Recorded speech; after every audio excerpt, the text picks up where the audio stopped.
All right, guys, welcome back. So we are testing out some silencers. So hopefully they will work. Hopefully they don't blow up in our faces. So About to find out. we got our safety glasses and our earring protection. You ain't got them around your neck. I thought you had them around. Nope, your right here, but we got them. We're good. We got them. We even got the baby. Let's see how it does. So you guys stay tuned. We're gonna get everything set up. 22 silencer. Let's see how it works.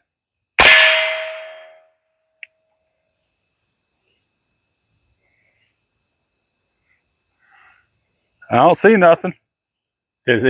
I'll do it without ear protection. Try it without ear protection. Don't see mine quiet it much. Yeah? No, not really. I put this one on. Didn't do anything though. No. What?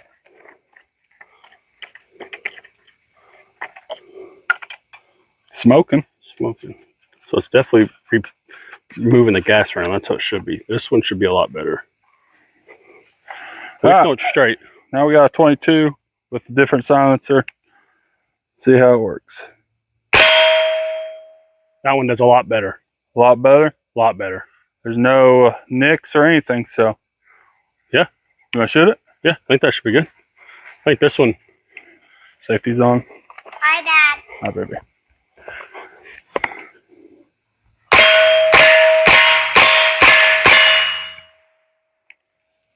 Doesn't really sound like it quieted it very much. Not much.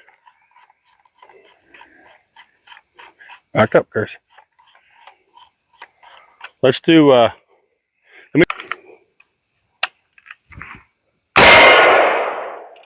scoot back a little. That's when I go fully auto. See what it does. All right. Well, I'm going to risk my life. I got my bulletproof vest here. We're going to see how it works. Wish me luck. I got my safety protection on. So we're good to go. Ready? Right, let's see how it does. This is made for the 5.56, so we should be able to hit better. But we'll see what she does. All right, going live. Don't lie. It broke. Blew it off. Yeah.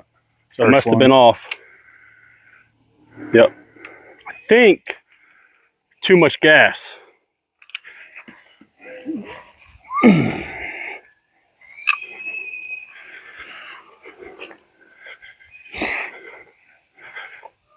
Yeah, blew the tip. So I had look at the fins in it. So only I could think is how much gas is in it.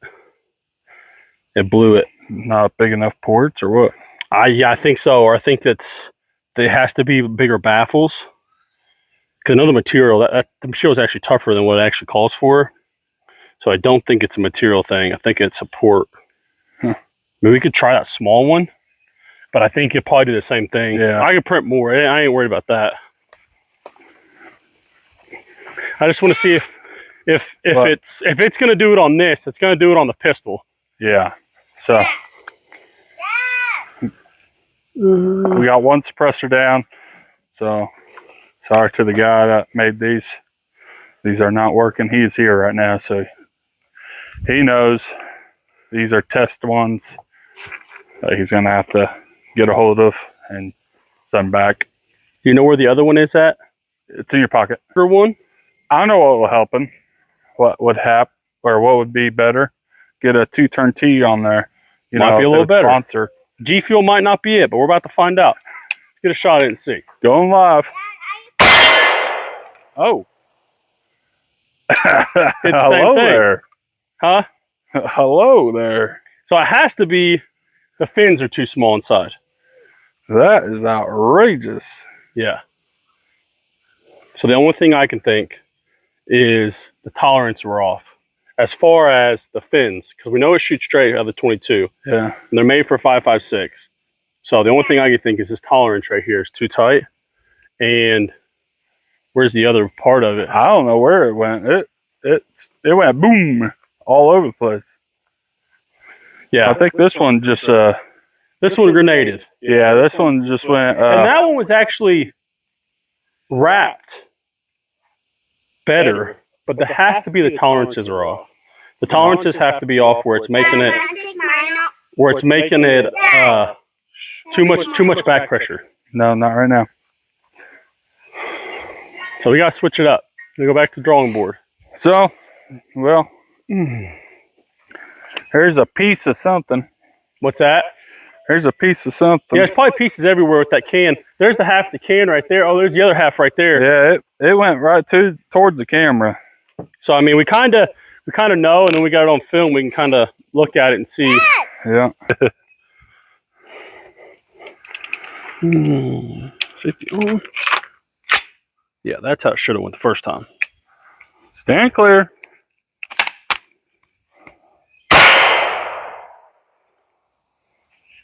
It went through it.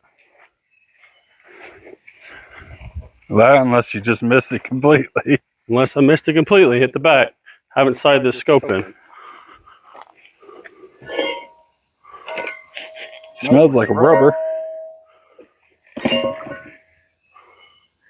Right there. Yeah, went right through it. Yeah. There, my finger. Went right through it. So 300 blackout with an iMac is not going to save your life. Nope, not gonna work. Let's put some more rounds through it.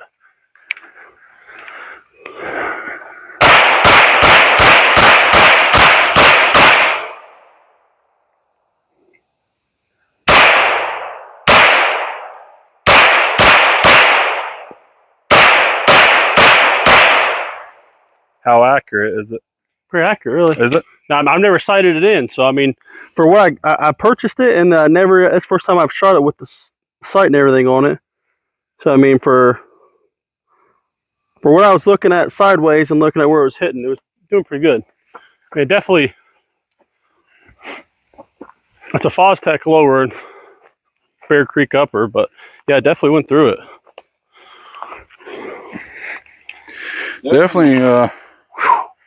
Definitely destroyed my bulletproof vest. Yeah, and I wouldn't wear that one to war. Yeah. I'd probably vest in. That might be worse than the Temu one. What, the Temu bulletproof? Yeah. That might be worse than Temu. I think you went backwards on that one. Yeah. Yeah, I didn't think apples were very good to. Yeah, that one didn't hold up too good. Oh well. Well, we learned several things. First things first. 3D printed That took mine out, Dad. yes. 3D printed quieters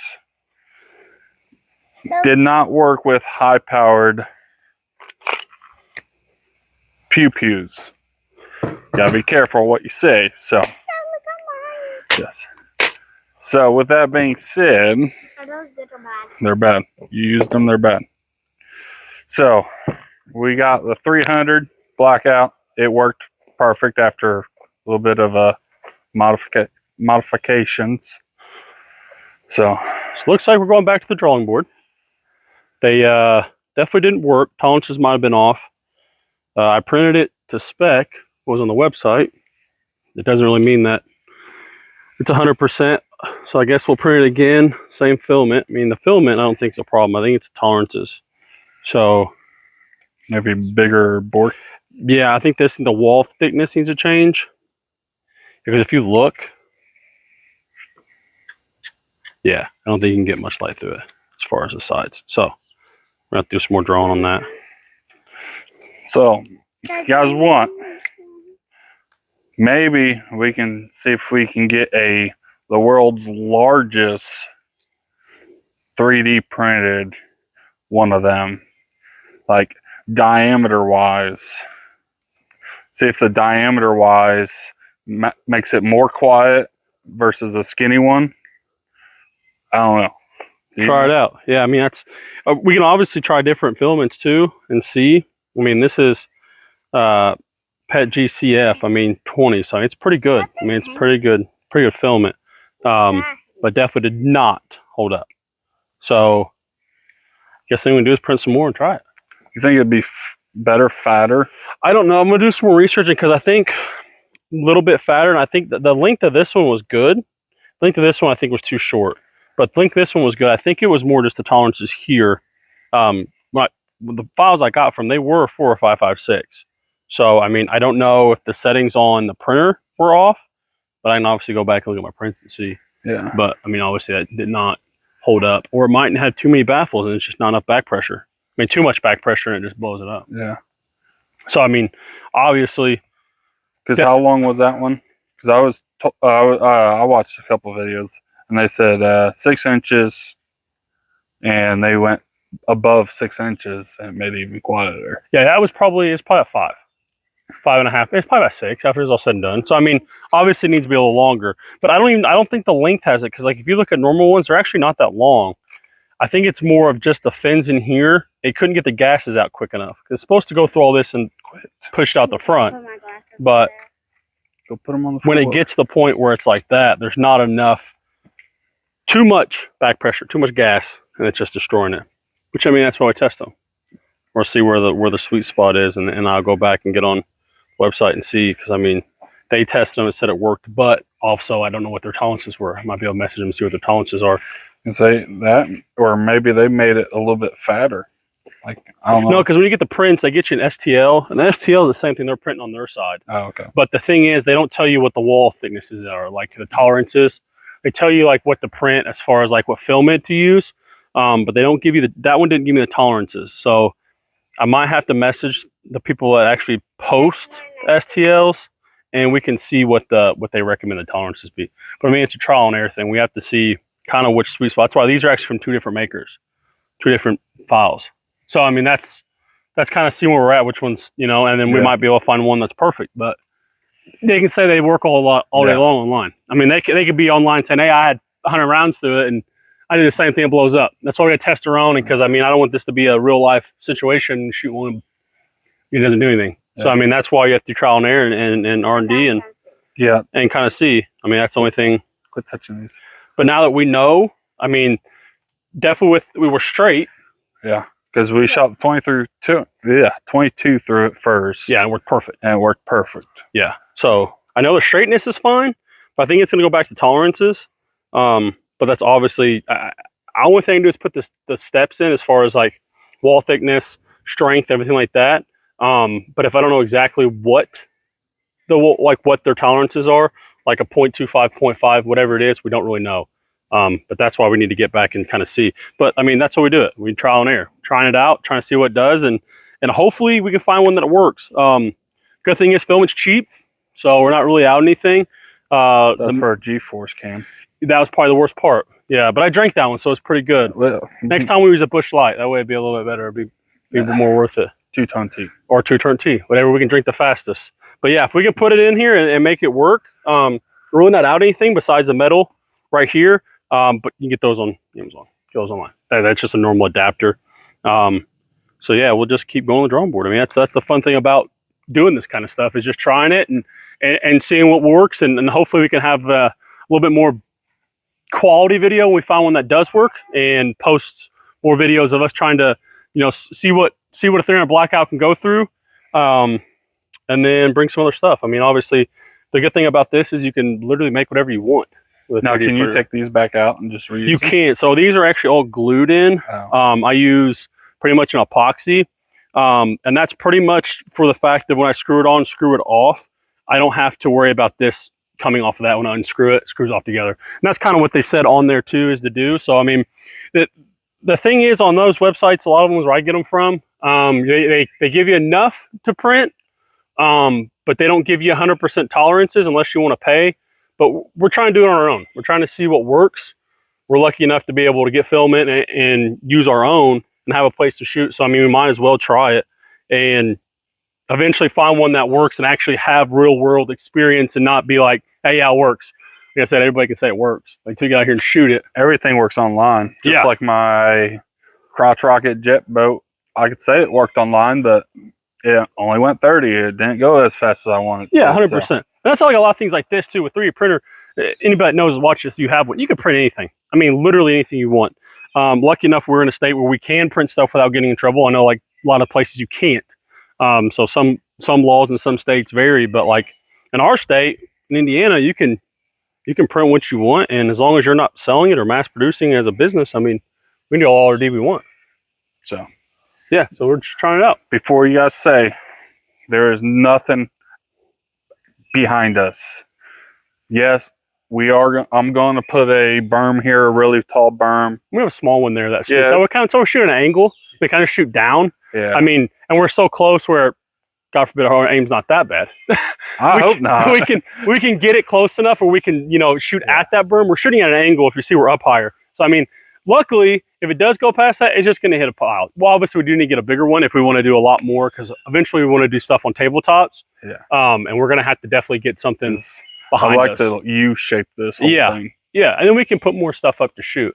We're kind of limited right now, but I mean, that's the good thing about this. It doesn't take much besides printing and shooting. It doesn't take a huge, Print, you don't have a $1 million, establishment to do it. You can literally buy a printer from Elegoo Bamboo Labs and print what you want, and they make some cool stuff. With that being said, we're gonna go back to our crayons and markers and see if we can figure this out the right way. Or we can just keep on testing like we are. If you guys like this kind of stuff, go in the comments. Let me figure it out, because I had a little bit of fun. Did you have fun? Did you have fun over there? Yeah, oh yeah, for sure. I think a lot of it's just going to be trial and error. We're going to have to do a lot of testing, and like I said, it's a good thing about it. I mean, we can print what we want, shoot what we want, and kind of see, see where we get. Yeah, and that's where we just need to start. And the good thing is, we might be able to give somebody real feedback instead of being like, it worked. Yeah. Real life feedback. It worked better. on a 22. Yeah, but at the same thing, it worked, but it didn't really silence it. So I mean, shot, but didn't really do what it's made to do. And that's kind of where we need to get to do both, and be a middle ground and get one that works, and we can actually show people that it works. Yeah, maybe hopefully my buddy that has a mass-produced one that is steel, that we can get him over here and we can compare from mass-produced versus 3D. Yeah, and we get one that works. I mean, it's definitely a good option. And then we can see we can get a decibel meter and see what the decibels are too. Kind of see what they're at as far as if it's going to be better, and see what the realistic difference is. Yeah. So, that being said, thanks for watching. We'll catch you guys all on the next one. Out here on the Chattahoochee River, a lot about living and a little about love. Out here on the Chattahoochee River, grew up on the water, made me learn who I was. Grew up on that Chattahoochee River, them Saturdays on the bank. Learned a lot of life lessons, like how to swim and just sink. How to bait my own hook and put money up in the bank. When you living off the land,